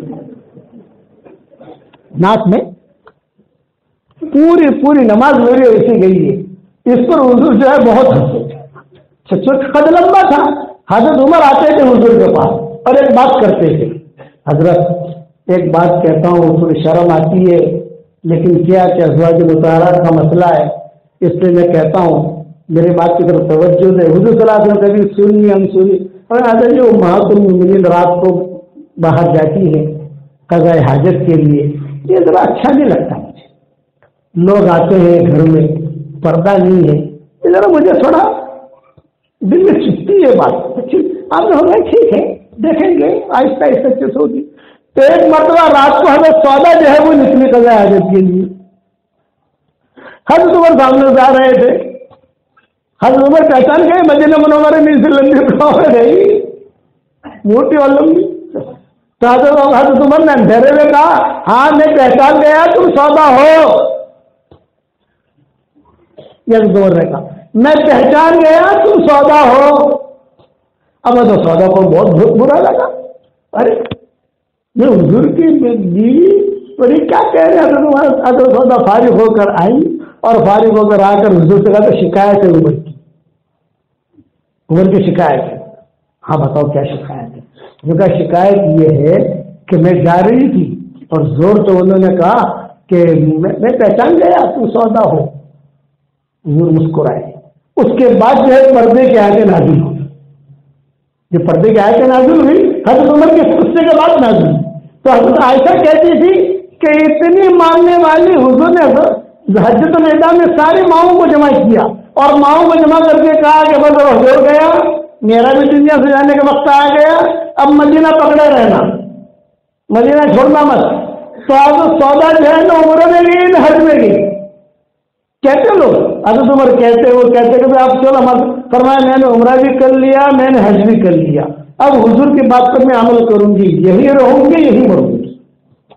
اس پر عائشہ کہتی تھی کہ کاش میں سودا جیسی ہوتی کاش میں سودا جیسی ہوتی. یہ اگر سودا سے نکاح ہوا حضور اکرم صلی اللہ علیہ وسلم کا تو روایت میں یہ ہے کہ خولا نے جا کر کہا یا تو زینب کا قصہ مجھے پورا کرنا ہے اصل سے وہ اور پھر اسلم کا قصہ پورا کر کے بات ختم کروں گا انشاءاللہ. قرآن سے متعلق قصہ بیان کرنا ہے اسلم کا. تھک تو نہیں گئے آپ لوگ اور احمدآباد والے تھک تو نہیں گئے. راتیں بہت لمبی ہے انشاءاللہ اور ہمارا سفر بھی صبح ہی ہے. رات کو کوئی ٹرین پکڑنی نہیں ہے تو فکر نہیں ہوتا. رات کو ٹرین پکڑنی ہو تو فکر ہوتا ہے. چنانچہ تو خولا جو ہے کھڑی ہوئی تھی سودا تیرا رشتہ لے کر آئی ہے. کون؟ اشارہ کیا حضور صلی اللہ علیہ وسلم. اچھا میں تیار ہوں لیکن لوگ میرا باپ بیٹھے ہیں وہاں اور سودا کے والد تھے وہاں بیٹھے تم جا کر ان سے بات کرو. جب اگر خولا چلی تو اگر سودا نے کہا خولا خولا خولا ایک بات سنو بلایا تو پھر میرے ابا کو سلام مت کرنا. السلام علیکم ورحمۃ اللہ وبرکاتہ یہ جملہ مت کہنا اس لیے کہ میرے ابا کو ایک جملے سے چیڑے. اگر تم یہ جملہ کہو گے تو میرا رشتہ نہیں ہوگا. یہ اگر سودا نے کہا تو میں کیا کہوں جا کر کچھ بولنا تو پڑے گا مجھے. بولنا خبر کا کوئی بات نہیں تم زمانے جاہلیت کا سلام کرنا بھی کیا ہے وہ کہا کہ تم گڈ مارننگ کہنا گڈ مارننگ انعم صباح کہنا اور سلام مت کرنا. حضرت خولا کہتی ہے میں گئی وہاں ان کے والد جب حقہ پی رہے تھے سب بڑے لوگ جیسے ہوتے ہیں اور بیٹھے ہوئے تھے. ارے خولا ممانی آ گئی ممانی ایک جگ ممانی تھی جگ ممانی جیسے ہوتا ہے ہمارا مرکز نظام الدین میں مولانا اظہار رسول صاحب رحمۃ اللہ علیہ تھے اللہ ان کے قبر کو نور سے منور فرمائے. ان کو پورا مرکز ماموں کہتا تھا. ہمارے ابا بھی کہتے تھے ماموں اظہار کیا کر رہے ہیں ہم تو پالن پوری ہے وہ تو کہاں کے کہاں سے ماموں بنے. حضرت جی کہتے تھے ماموں اظہار کیا کر رہے ہیں مولوی ماموں اظہار کو بلا کر لاؤ. چھوٹا بچہ ہو بڑا بچہ ہو ماموں ماموں کہتے تھے. تو حضرت خولا کو بھی مدینہ مکہ والے ممانی کہتے ہیں. کارے ممانی آ گئی خولا خولا خولا کیوں آئی ہو؟ فرمایا نہیں صباح ہاں بہت اچھا نہیں صباح کیوں آئی؟ یہ تو سودا کا رشتہ لے کر آئی. اچھا کس کے ساتھ؟ یہ تو حضور کے ساتھ محمد ابن عبداللہ ابن عبد المطلب. ہاں میں نے سنا ہے کہ خدیجہ کا انتقال ہو گیا اور میں نے یہ بھی سنا کہ ابو طالب کا بھی انتقال ہو گیا. ہاں لڑکا اچھا ہے لیکن سودا سے ذرا پوچھ لو. میں پوچھ کے آئی ہوں. حضرت خولا کا میں پوچھ کے آئی ہوں. اتنے میں عبداللہ ابن زمان یہ حضرت سودا کے بھائی تھے یہ اندر سے کچھ کام کر رہے تھے. یہ آئے ابا کیا بات چل رہی ہے؟ یہ تو تمہاری بہن کا رشتہ آیا ہے. کس کے ساتھ؟ یہ تو محمد ابن عبداللہ ابن عبد المطلب کے ساتھ. نہیں ہرگز نہیں. یہ انہوں نے تو جو ہے سامان بکھرنا شروع کیا.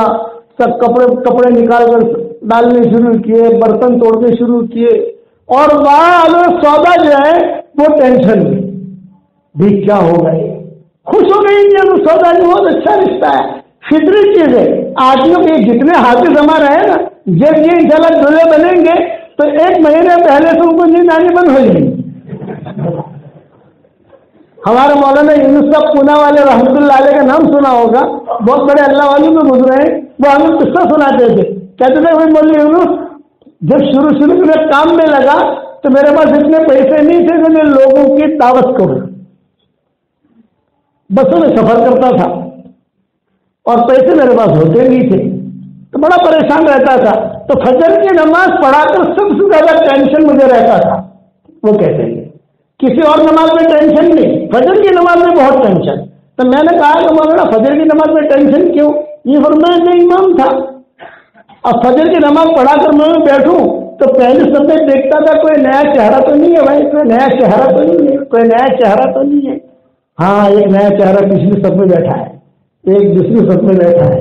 میں کہتا اللہ خیر اللہ خیر اللہ خیر اللہ خیر کر. جیسا حافظ لوگ رمضان کے مہینے میں جب تراویح کے لیے کھڑے ہوتے ہیں تو دیکھتے ہیں کہ کوئی نیا چہرہ تو نہیں ہے, کہیں کوئی جو ہے وہ تصویر تو نہیں آیا, وہ حافظ ہوگا تو غلطی نکالے گا بھائی, وہ حافظ ہوگا تو غلطی نکالے گا. ٹینشن. تو مولانا کہتے تھے مجھے بہت ٹینشن رہتا تھا, میں نماز پڑھا کے ہی بیٹھتا تھا نیچے منہ کر کے, تاکہ میں ان کی طرف دیکھوں نہیں, میرے پاس آ گئی نہیں. لیکن وہ لوگ آ جاتے تھے میرے پاس, السلام علیکم مولانا, السلام علیکم, السلام علیکم. ہاں بھائی کہاں سے آئے؟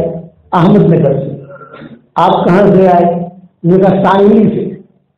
تم کہاں سے آئے؟ مالیگاؤں سے. اور تم کہاں سے آئے؟ یوں کہا کہ بمبئی سے. اچھا اب کیوں آئے ہو آپ لوگ؟ حضرت ہمارے یہاں کوئی مسئلہ ہے, کوئی تھوڑا سا انتشار ہے, مشورے کے لیے آئے. تو تم کیوں آئے؟ بولا ہمارے یہاں بھی یہی. تو تم کیوں آئے؟ ہمارے یہاں بھی یہی. تو تم کہاں ہے؟ ہمارے یہاں بھی. یعنی اس زمانے ہے قصہ ہے جب شروع تبلیغ تھی. تو مولانا نے پوچھا بھئی آپ لوگ آئے ہو, آپ میرے مہمان ہو, ناشتہ تو کرو گے نا؟ حضرت ناشتہ تو کریں گے, پوری رات بس میں بیٹھ کر آئے نہیں, بھوک لگ رہی ہے. تو مولانا فرماتے میں ان کو کہتا ہوں دیکھو میرے پاس ناشتہ کرانے کے لیے پیسے نہیں ہیں, لیکن سیٹنگ کر دیتا ہوں, ناشتہ ہو جائے گا تمہارا. تو بتاؤ حضرت کیا کریں؟ کون بڑے میاں بیٹھے ہیں نا کونے میں, قرآن پڑھ رہے ہیں, گاڑی ہل رہی ہے ان کی, دیکھو ہاں وہاں تم چلے جاؤ, جا کر سلام کرو, السلام علیکم. تو غصے میں جواب دیں گے وعلیکم السلام. گھبرانا مت. مولانا کہتے تھے گھبرانا مت, تم جو ہے دھیان سے ان کا سلام کا جواب دو, پھر پوچھیں گے قرآن بند کر کے وہ تم سے سوال کرنے کے لیے کیوں آئے ہو تم؟ تو کہنا کہ چچا ہم نے سنا ہے آپ کی بیوی کا انتقال ہو گیا ہے. تو مالیگاؤں میں خاتون ہے, مالدار بھی ہے, عالمہ بھی ہے, پیسے والی بھی ہے, اور اس کا رشتہ لے کر آئے ہیں. بمبئی میں بھی ایک ہے, سانگلی میں بھی ایک ہے, احمد نگر میں بھی ایک ہے. تم اتنا کہنا تمہارا ناشتہ ہو جائے گا. تو بڑے میاں کہتے تھے اچھا ٹھیک ہے, آپ میرا رشتہ لے کر آئے ہو, ٹھیک ہے, ابھی سورج طلوع ہونے میں جو ہے 15 منٹ ہے, پھر اس کے بعد اشراق پڑھیں گے. اپن جو ہے نا اشراق کے بعد ہوٹل میں جائیں گے, وہاں جا کر ناشتہ کریں گے اور وہاں ساری بات کریں گے. تو مولانا کہتے تھے وہ میں سنتا رہتا تھا وہاں بیٹھا, اب میں گھر آ کر اشراق پڑھتا تھا, وہاں بھی پڑھتا تھا. اگر کوئی معاملہ گڑبڑ ہوا تو بڑے میاں مجھے پکڑیں گے, وہاں ہندوستان والے کہتے تھے. اب جو وہ جاتے وہاں جا کر بھی ذرا جلیبی لائیے, ذرا قیمہ بھی لانا, ذرا ملائی بھی لانا, ذرا بند پاؤ بھی لانا, ذرا وہ جلیبی بھی لانا گرم گرم. سب کے ناشتے ڈھنگ سے ہو گئے. تو مولانا یہ بھی کہتے تھے دیکھو ناشتہ اتنا کرنا تو دوپہر کا کھانا سمجھ لینا, واپس جانا ہے آپ کو, تو آپ سے وہ کون تمہارے گرم کرے گا, زیادہ تگڑا کر لینا. اور بات زیادہ فکر مت کرنا, بڈھا جو ہے نا بڈھا, اس کے پاس 7 بیویوں کا مال ہے اس کے پاس, یعنی 7 بیویاں مر چکی تھی اس کہ 7 بیویوں کا مال ہے اس کے پاس, اس لیے تم فکر مت کرنا, بہت مال بھرا ہوا ہے. وہ دکھتا ہے ہی, میں جانتا ہوں اس کو. اب سب کا ناشتہ ہو گیا. اب جو کوئی بات تو کوئی جمی نہیں, مولانا سے مشورہ کرنا تھا, مولانا نے جواب دے دیا. تو بڑے میاں جو ہے وہ آئے ایک دن مولانا کے پاس اور کہا رہے مولی سب آ کر ناشتہ کر کے جاتے ہیں, کوئی شادی تو کراتا نہیں ہے. تو مولانا نے کہا وہ میں بیچتا تھا, اب اللہ نے مجھے پیسہ دیا, تم کا ناشتہ میں کراتا ہوں. ارے بولے تم روزانہ بیچتے تو مجھے اچھا لگتا تھا, کوئی آیا تو صحیح, یہ شادی ایک چیز ہے, تم بیچتے تو مجھے اچھا لگتا تھا, کوئی آیا تو صحیح, شادی ہو یا نہ ہو. سر راہ ملاقات ہوئی اکثر ان سے, سر راہ ملاقات ہوئی اکثر ان سے, اس نے دیکھا بھی نہیں, ہم نے پکارا بھی نہیں. تو سودا بہت خوش, اور یہ عبداللہ ابن زمان نے دھمال کرنی شروع کی. حضرت سودا کہتے تھے میں خود ہے, اور میں نے خود آ کر کہا اب کیا ہو رہا ہے؟ ذرا بیٹا تیرا نکاح ہم کر رہے ہیں محمد ابن عبداللہ کے ساتھ, یہ رستے روڑا کر رہا ہے. ابا میں تیار ہوں, اس کو بولنے کی اجازت نہیں ہے, میں تیار ہوں. چنانچہ حضور صلی اللہ علیہ وسلم کو بلایا اسی مجلس میں, اور بلا کر جو ہے نکاح پڑھا دیا. حضرت سودا جو ہے یہ بیوی بن گئی. کتابوں میں لکھا ہے کہ ان کے مزاج میں جو کہ ذرا کچھ تھی نا, تو حضور کو اتنا ہنسا دیتی, میں نے قصے میں کچھ سنا دیجیے آپ کو, اس کے علاوہ بہت قصے. آپ فرماتے تھے سودا کے آتے ہی خدیجہ کے میرے سارے غم بھول گئے, اور سارے ابو طالب کے سارے غم دھل گئے. یہ حضور فرماتے تھے کہ سارے غم میرے دھل گئے. تو حضرت زینب کا جو معاملہ ہوا قبا تک پہنچا وہ لا سے کرے گی. حضور صلی اللہ علیہ وسلم نے کہہ دیا کہ دیکھو بھائی وہ آ رہا ہے, امید ہے کہ وہ اسلام قبول کرے گا. ساری ماؤں کو جمع کیا اور ساری ماؤں کو جمع کر کے کہا بھائی دیکھو ہو سکتا ہے وہ آ جائے, تھوڑا سا اسے دلہن بنانے کی فکر کرو, کپڑا ٹھیک ٹھاک کرو. یہ اگر سودا تھی یہ کہا میں میری چادر لے کر آتی ہوں, یہ لے کر آتی ہوں. وہ سب سچ کرتی رہی اور ماؤں کو ہنساتی رہی, سچ کرتی رہی ماؤں کو ہنساتی رہی. اتنا جب راشن نبی آ گئے مسجد میں, حضور کو سلام کیا اور حضور کو سلام کر کے حضور کے سامنے بیٹھے. آپ نے فرمایا کہ ابو لاس کیوں آئے ہو؟ فرمایا مسلمان ہونے آیا ہوں, مسلمان ہونے آیا. جب یہ جملہ حضور نے سنا تو حضور کے آنکھوں میں آنسو آئے. اللہ نے کیسے قبول کیا اس کو اور کہا اشہد ان لا الہ الا اللہ و اشہد انک رسول اللہ. آپ اللہ کے سچے نبی ہیں. جب کلمہ پڑھا, کلمہ پڑھتے ہی حضور نے ہاتھ پکڑا اور ہاتھ پکڑ کر سیدھا حضرت زینب کے گھر میں لائے اور کہا بیٹا تم دونوں میاں بیوی کی طرح زندگی گزارو, یہ تمہارا شوہر ہے. جب اللہ تعالیٰ نے تمہیں خیر دی, اچھے اخلاق جو ہے ہمیشہ میرے جملہ یاد رکھنا, زبان کا میٹھا بول جو لوگوں کے دلوں کو جوڑ دے یہ کروڑوں نسلوں پر بھاری. زبان کا کڑوا بول جو لوگوں کے دلوں کو توڑ دے یہ کروڑوں گناہوں پر بھاری. آج مسلمانوں پر جو نامناسب حالات ہے نا, بہت دھیان میں سننا, آج ساری دنیا میں مسلمانوں پر نامناسب حالات ہیں. کوئی گھر ایسا نہیں ہے کہ جس میں نامناسب حال نہ ہو, کوئی شہر ایسا نہیں ہے جس میں نامناسب حال نہ ہو. عرب ہو, عجم ہو, ہندوستانی ہو, پاکستانی ہو, نامناسب حالات ہیں. کیا وجہ ہے؟ ایک بڑی وجہ ہے, ایک بڑی وجہ ہے, ایک بڑی وجہ ہے. ہم سب کو نماز کی بددعائیں مل رہی ہیں. صحیح حدیث میں آتا ہے آدمی نماز پڑھتا ہے اچھی طریقے سے, یہ نماز دعا دیتی ہے اے اللہ اس کو آباد رکھنا, اس کو خوش رکھنا. اور اگر آدمی صحیح نماز نہیں پڑھتا تو یہ نماز بددعا دیتی ہے کہ اللہ تو اسے اجاڑ دینا. ہم لوگوں کو نماز کی بددعا مل رہی ہے, اس طرح کبھی دھیان نہیں گیا ہوگا. مسند ابو داؤد کی حدیث ہے, کئی کتابوں میں یہ حدیث ہے. یہ نماز جو ہے 10-15 کئی بددعائیں دیتی ہیں, اس کو یہ کرنا, یہ کرنا, یہ کرنا. یہ ہم لوگوں کو بددعائیں مل رہی ہے. اس لیے آدمی نماز کا اہتمام کرے, نماز اچھی طریقے سے پڑھے. یاد رکھنا, اور یہ بھی یاد رکھنا کہ کبھی بھی دل میں یہ نہ آئے میں چھوٹا ہوں میں کیا کروں گا, یہ نہیں ہے. اللہ کا نظام چلتا ہے. کس کا نظام چلتا ہے بھائی؟ اللہ کا. اللہ ہدایت دیتا ہے. اس پر میں اسلم کا قصہ سنا کر بات ختم کروں. مدینہ منورہ میں اسلم تھا, بہت بڑا تاجر یہودی تھا. مدینہ منورہ سے جاتا تھا روم تک, ایران تک سفر کرتا تھا, لیکن اس کے ہاتھ میں مجھے جو خریدتا تھا بک جاتا تھا, جو خریدنے بک جاتا تھا. یہ ایران گیا, ایران جا کر مان لیا, ایک لڑکا دیکھا, نہ شکل نہ عقل, نہ شکل نہ عقل. دیکھیں کھڑا ہے تو یہ کہا کہ میں اس لیے کھڑا ہوں کہ کوئی مجھے خرید لے یا فری مجھے لے جائے کسی جگہ. کمزور ہوں, جو پیسہ دینا ہو دے, تو میں تجھے مدینہ لے جاؤں. ہاں یہ بہت اچھا. تو اسلم نے اسے لے لیا, مدینہ منورہ پہنچا. اب سارا مال بک گیا, اس کا کوئی ہاتھ لگانے کے لیے تیار نہیں. کوئی اسلم نے اعلان کیا میں ایران سے لایا ہوں ایک لڑکا, خرید لو. مدینہ والے نے نہیں خریدیں گے. تو اس نے اعلان کیا فری دیتا ہوں, کوئی پیسہ نہیں, فری میں لے جاؤ. مدینہ والے نے کہا فری میں بھی خریدیں گے نا تو بھی مہنگا ہے, کھلانا تو پڑے گا اس کو. یہ مدینہ والوں نے کہا. تو ایک لڑکی تھی مدینہ میں, اس کا نام تھا تثبیتا, بہت مالدار تھی, بہت خوبصورت تھی, کماری تھی. یہ روزانہ بازار میں آتی تھی, یہ بازار میں کھڑا رہتا تھا لڑکا. یہ بیچارے لڑکے پوچھتے تھے تم کہاں کے ہو؟ میں آیا ہوں فلاں جگہ سے. کہ تمہارا مالک کون ہے؟ بولے وہ اسلم. تو تم کیا یعنی کوئی میرا کوئی نہیں ہے.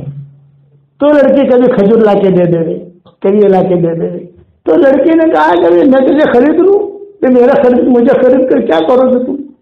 کچھ ہے ہی نہیں، نہ شکل ہے نہ عقل. تو تیرا سر کہاں ہے؟ اسلم کا. اسلم یہ تیرا غلام ہے؟ ہاں ذرا آ یہاں. کتنا پیسہ چاہیے؟ تسمیتا کہہ رہی ہے. کتنا پیسہ چاہیے؟ یہ تو فری نہیں لوں گی، پیسہ دوں گی. فری کیوں لوں؟ بھکاری تھوڑی ہوں میں، نفاقے نہیں، عزت نفس تھی اس کے پاس. پیسہ دوں گی اور اچھا پیسہ دوں گی. کتنا چاہیے؟ اتنا جو دینا ہو دو. نہیں تو مانگ، تو نے کتنے میں خریدا ہے؟ بولے میں نے خریدا نہیں ہے، جیسے کھڑا دے لے آیا ہوں، یہاں کو پیمنٹ نہیں کیا. تو جب جو آیا تھا وہ لے آیا. میں نے ہمارے تاجر ہے بمبئی ہماری بلڈنگ میں رہتے ہیں، میں نے کہا چچا کیا تجارت کرتے ہو؟ تو انہوں نے کہا یہ زمین ایوی ہو کہ جینوں کوئی دھڑی نہیں این ہوں دھڑی. تو مجھے کہتے میں نے کہا چچا آپ تو ہمارے پڑوسی ہو ماشاء اللہ، آپ کاروبار کیا کرتے ہو؟ لفٹ میں ہماری ملاقات ہوتی تھی کہ کاکا شو دھندھا کرو چھو کہ مول صاحب بمبئی ના અંદર જે એવા ઘર હોય કે જ્યાં પારસી માવો મરવાનો હોય બસ એને જેને ખિદમત કરવું, એને જે દવા લાવવું અને પછી એના પાસે લખાવી લઉં, જેનો કોઈ ધણી નહીં એનો હું ધણી. આ મારો ધંધો છે. تو اسلم نے بغیر پیسے کے لیا تھا. میں بغیر پیسے کے لیا تجھے کتنا چاہیے؟ اس نے کہا اتنا. اس نے فوراً جو ہے پیمنٹ کر دیا اور یہ لڑکے کو لے کر گھر لے. دیکھو اللہ کا نظام کیسا چلتا ہے، آپ کو سمجھا رہا ہوں. واللہ غالب علی امرہ ولکن اکثر الناس لا یعلمون. اللہ اپنے معاملے پر غالب ہے، اللہ جو چاہتا ہے وہ کرتا ہے. چنانچہ روایتوں میں آتا ہے کہ تسمیتا کے پاس ہی آ گیا لڑکا. تسمیتا نے ایک کمرہ دے دیا، تم یہی رہو، یہ میرا باغ ہے، کام کرنا ہے کرو، نہ کرنا ہے مت کرو. دودھ پہنچ جائے گا، کھانا پہنچ جائے گا، کھجوریں پہنچ جائے گی، آرام سے زندگی گزارو. وہ لڑکا خوش ہو گیا. کمزور تھا، ٹی بی کی بیماری تھی، کچھ کر بھی نہیں سکتا تھا. تو یہ ہو گیا تسمیتا کے پاس آ گیا یہ لڑکا. اب مکہ مکرمہ میں ایک تاجر تھے ابو حذیفہ بڑے مالدار تھے. یہ مدینہ منورہ آئے اپنی کسی کام سے. تسمیتا پر نظر پڑی، وہ بھی کما رہے تھے. ارے بھائی یہ لڑکی مجھے بہت پسند ہے، شادی ہو جائے گی. بات چیت کی اور بات چیت بھی عجیب و غریب طریقے سے کی. کسی وقت سنائیں گے انشاءاللہ، وقت پورا ہو رہا. یہ بات چیت کر کے بات طے ہوگی، شادی ہوگی. جب شادی ہو گئی تسمیتا کے ساتھ، تو تسمیتا نے شرط لگائی. یہ شرط لگائی کہ دیکھو تم تو مجھے مکہ لے جاؤ گے، لیکن میرے ساتھ میں یہ لڑکا رکھوں گی، یہ میرے ساتھ رہے گا. کوئی بات نہیں، تم نے غلام خریدا ہے، تمہارا بھی ہے میرا بھی ہے، جو ہم کھائیں گے اس کو کھلائیں گے. اب یہ تین مکہ گئے، تسمیتا، حذیفہ اور یہ لڑکا. مکہ مکرمہ میں وہاں جا کر حضور نے نبوت کا اعلان کیا. یہ دیکھنے آئے، یہ تینوں مسلمان ہو گئے، رضی اللہ تعالیٰ عنہ بن گئے. ہجرت کی مدینہ کی طرف. تو مدینہ میں تو تسمیتا کا بنگلہ تھا ہی. مدینہ میں تو تسمیتا کا بہت بڑا بنگلہ تھا، مالدار لڑکی تھی وہ. حذیفہ اور یہ لڑکا پھر وہاں آ گئے. اتنے میں حضور صلی اللہ علیہ وسلم بھی ہجرت کر کے آ گئے. اتنے میں تو عائشہ بھی آ گئی، سب آ گیا. یعنی مدینہ منورہ میں ریل شروع ہو گئی. تو ایک مرتبہ رات کے وقت میں حضور صلی اللہ علیہ وسلم اپنے کمرے میں بیٹھے بیٹھے حضرت عائشہ کو آواز دے رہے تھے، اویش اویش. یعنی مسجد نبی میں جتنے لوگ تھے سب سن رہے تھے اور حضرت عائشہ آ نہیں رہی تھی. سونے کا وقت ہو گیا، آرام کا وقت ہے. بیوی جو ہے شوہر کے پاس آ جاتی ہے، آئی نہیں رہی تھی. آپ کو بڑا فکر ہوا، بھائی کہاں چلی گئی، کہاں چلی گئی. زور زور سے کہہ رہے. پیار میں حضور صلی اللہ علیہ وسلم حضرت عائشہ کو اویش کہتے تھے. ہماری شریعت میں بیوی کا نام پیار والا رکھنا یہ سنت ہے، لیکن دھمال والا نہیں. نام کا حضرت عائشہ، حضور پیار میں عائش کہتے تھے، عائش. کبھی کہتے تھے اویش، کبھی کہتے تھے حمیرہ، کبھی فرماتے تھے عفیفہ، کبھی فرماتے تھے صدیقہ. نام ان کے یہ نہیں تھے، نام عائشہ تھا، لیکن آپ پیار میں کہتے تھے. تو میں عربوں کو کہتا ہوں، عربوں کے بیان میں کبھی اپنی بیویوں کا نام تم پیار والا نام رکھو، لیکن لیلا نام مت رکھنا. وہ لوگ لیلا نام رکھتے، دھمال والا نہیں، جس سے محبت کرتے. آپ نے فرمایا اویش، مائیں بھی سن رہی. آج عائشہ پتہ نہیں کہاں چلے گی. آدھے گھنٹے کے بعد حضرت عائشہ کی آنکھیں سرخ اور روتی ہی آ رہی ہے. ہم نے فرمایا خیریت؟ میں کتنی دیر سے آواز دے رہا ہوں، یہ میں حضرت میں کیا کروں. ایک لڑکا ہے اتنا اچھا قرآن پڑھ رہا ہے، میں بیٹھی ہوئی قرآن سن رہی تھی اور میری خواہش ہے کہ آپ بھی میرے ساتھ چلیں. کہ حضور کو کہا آپ بھی میرے ساتھ چلیں. آپ نے فرمایا اچھا. تو آپ کتابوں میں لکھا ہے کہ آپ اپنے رات کے لباس میں، جو گھر کا لباس ہوتا ہے وہ لباس میں حضور صلی اللہ علیہ وسلم حضرت عائشہ دونوں گئے. وہ نماز قرآن سننا، قرآن پڑھ رہا تھا نماز میں، دونوں پیچھے بیٹھے. حضرت عائشہ بھی رونے لگی، حضور بھی رونے لگے. حضور صلی اللہ علیہ وسلم نے فرمایا واہ واہ واہ واہ، میری امت میں اللہ نے کیسے لوگ پیدا کیے ہیں کہ کتنی اچھی ان کی آوازیں ہیں ماشاء اللہ. ہمارے امام صاحب نے جو مغرب کی نماز پڑھائی ماشاء اللہ، ہم وہاں ہسوڑ گئے تھے، وہاں پر بھی مغرب کی نماز جس نے پڑھائی ماشاء اللہ. وہاں علی پور گئے تھے، مدرسے میں پروگرام تھا تو وہاں پر بھی ترکیشور ماشاء اللہ کیسا اچھا قرآن پڑھتے ہیں. تو حضور نے کہا اللہ کا شکر ہے میری امت میں کیسے لوگ ہیں کہ کیسی اچھی آواز ہے. وہ وہی لڑکا تھا تسبیح والا، سمجھ گئے. اور یہ کون بنا آگے جا کر؟ یہ بنے سالم مولا حذیفہ. سالم مولا حذیفہ، سالم مولا حذیفہ سارے قاریوں کے امام. بتاؤ کہاں سے اٹھایا اللہ نے، کہاں رکھا؟ کوئی دیکھنے کے لیے بھی تیار نہیں، جو خریدنے کے لیے تیار نہیں، اور اللہ نے قرآن دے دیا. بنے سالم مولا حذیفہ. حضور صلی اللہ علیہ وسلم نے مدینہ منورہ میں مسجد بنتی تو ان کو امام بناتے، تو کبھی کبھی ابو بکر عمر جو ہے مسجد نبوی میں نماز نہیں پڑھتے تھے، وہاں چلے جاتے تھے. آپ نے پوچھا کہ کہاں گئے تھے؟ یہ کہ سالم کا قرآن سننے گئے تھے. جب حضرت عمر کا انتقال ہونے لگا تو حضرت عمر نے بہت وصیتیں کی، بہت وصیتیں کی تھی. پڑھنی چاہیے آپ لوگوں کو. حضرت عمر نے کتنی وصیتیں کی تھی؟ ایک وصیت یہ بھی کی تھی، آج اگر سالم مولا حذیفہ زندہ ہوتا تو میں اس کو میں امیر بنا دیتا. لیکن وہ حضور کے انتقال کے بعد جو حالات آئے ان حالات میں وہ سالم مولا حذیفہ شہید ہو گئے تھے. حضرت عمر نے کہا تھا کہ ہاں سالم مولا حذیفہ اگر آج زندہ ہوتا تو میں ان کو پورے مسلمانوں کا امیر بنا دیتا. اتنا اونچا آدمی تھا. ایران سے چلا، کوئی دیکھنے کے لیے تیار نہیں، کوئی لینے کے لیے تیار نہیں، کوئی خریدنے کے لیے تیار نہیں، لیکن یہ خیر تسبیح کے حساب کی تھی اور بن گیا سالم مولا حذیفہ، قرآن کا بہت بڑا خاتم. اس لیے قرآن کی خدمت کرو گے انشاءاللہ بھائی. جتنے بچے ہمارے حافظ ہوئے ہیں میں آپ کو بتاؤں، میں جب حافظ ہوا تو حضرت مولانا انعام الحسن صاحب رحمۃ اللہ علیہ کے پاس میرے والد صاحب لے گئے اور لے جا کر کہا حضرت میرے بیٹا حافظ ہو گیا ہے. میں 10 سال کی عمر میں حافظ ہو گیا تھا الحمدللہ، تاکوسی مدرسے میں 10 سال کی عمر میں. تو حضرت حافظ ہو گیا. حضرت نے فرمایا ماشاء اللہ حافظ صاحب، حافظ جی آئیے، حافظ جی آئیے، حافظ آئیے. حضرت نے ہدیہ دیا اور کہا دیکھو نصیحت کرتا ہوں، قرآن حفظ کر لینا آسان ہے، قرآن کو سنبھالنا مشکل ہے. سنبھالنا قرآن کو شیخ صدیق کسی جگہ سفروں میں جیسے پورے سفر میں پہلی سیٹ پر وہ بیٹھتے ہیں، دوسری سیٹ پر ساتھی وغیرہ ہوتے ہیں، کہیں جانا آنا ہو کہیں. پورے سفر میں وہ آدمی صرف قرآن پڑھتا ہے، صرف قرآن. عبد الغفار کر کے ہے مدینہ میں ہمارا خادم ہے، جو اماموں کے پیچھے رہتا ہے سب اماموں کو. تو میں ان کو مغرب بعد بلاتا ہوں، پھر میں یہاں بیٹھا ہوں تم آ جاؤ. یہ تو مجھے مغرب میں فون ہی مت کرو، آپ عشاء بعد آ جاؤں گا میں انشاءاللہ. تو کیوں بولے کہ حضرت مغرب کی نماز یعنی مائک کی ذمہ داری ان کی ہر شریف کی. تو کہتے ہیں کہ میں جب مغرب کی نماز پڑھا تو کمرے میں جاتا ہوں تو کبھی شیخ حضیفی کو پکڑ لیتے ہیں اور عشاء تک قرآن سناتے رہتے ہیں. کبھی عبد الباری صبح پکڑ لیتے ہیں، عشاء تک قرآن سناتے رہتے ہیں.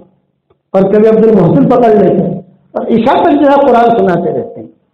تو بولے اتنا قرآن پڑھتے ہیں یہ لوگ، تب جا کر اللہ نے ان کو حرم کا امام بنایا ہے. تو آپ حضرات سے درخواست کرتا ہوں کہ قرآن بہت پڑھو گے انشاءاللہ، محفوظ رکھنا. بہت بڑی دولت ہے، بہت بڑی دولت ہے. حشر کے میدان میں ہر آدمی ڈرا ہوا ہوگا، قرآن والا ڈرا ہوا نہیں ہوگا. یہ فرشتوں کے ساتھ ہوگا. مع سفر الکرام البررہ. میرے والد صاحب رحمۃ اللہ علیہ فرماتے تھے اے اللہ میں دعا کرتا ہوں کہ امت کے جتنے مرد عورتیں اے اللہ ان سب کو تو تیرے قرآن سے جوڑ دے. پڑھو گے انشاءاللہ بھائی؟ اور ایک ہدیہ اور دینا چاہتا ہوں, قبول کرو گے انشاءاللہ؟ ایک تو یہ کہ جتنے حافظ ہوئے ہیں ان سب کو میری طرف سے میری تسبیح, جاندار شاندار مالدار دیندار, یہ ہدیہ دے رہا ہوں. اور ایک ہمارا درود شریف ابھی بالکل تازہ آیا ہے چھپ کر, 100 درود اللہ کے نام کے ساتھ ہیں. 100 درود, 20 فائدے اس کے میں نے لکھے ہیں. کتنے فائدے بھائی؟ 20 فائدے میں نے لکھ دیے. سب سے پہلا فائدہ یہ لکھا ہے جو اس صبح شام پڑھے گا بہت جلدی حضور صلی اللہ علیہ وسلم کی خاتمی زیارت ہوگی انشاءاللہ. یہ پہلا فائدہ ہے. 20 فائدے لکھے اور میں نے دنیا میں اس کو عام بھی کر دیا ہے, وائرل بھی کر دیا سب جگہ. چیزیں چھاپنا ہو چھاپو. تو میری جاندار شاندار مالدار دیندار تسبیح آپ لوگوں کو ہدیہ دے رہا ہوں اور یہ درود شریف دے رہا ہوں. دوسرا ایک ہدیہ سارے مجموعے کو دے رہا ہوں, وہ یہ کہ بھائی دیکھو 313 مرتبہ سورہ اخلاص پڑھنے کی عادت ڈالو. یہ میری نصیحت ہے. 313 حدیث شریف میں آتا ہے 10 مرتبہ سورہ اخلاص کوئی پڑھے گا تو جنت میں محل تیار ہو جائے گا انشاءاللہ, اور 3 قرآن پڑھنے کے برابر ثواب ملے گا. 313 مرتبہ پڑھو گے انشاءاللہ تو جنت میں 31 بنگلے تیار ہو گئے. کتنے بنگلے بھائی؟ 31. اور 104 مرتبہ قرآن پڑھنے کے برابر ثواب ملے گا. اور کوئی انکم ٹیکس والا میسج کرے گا نہیں.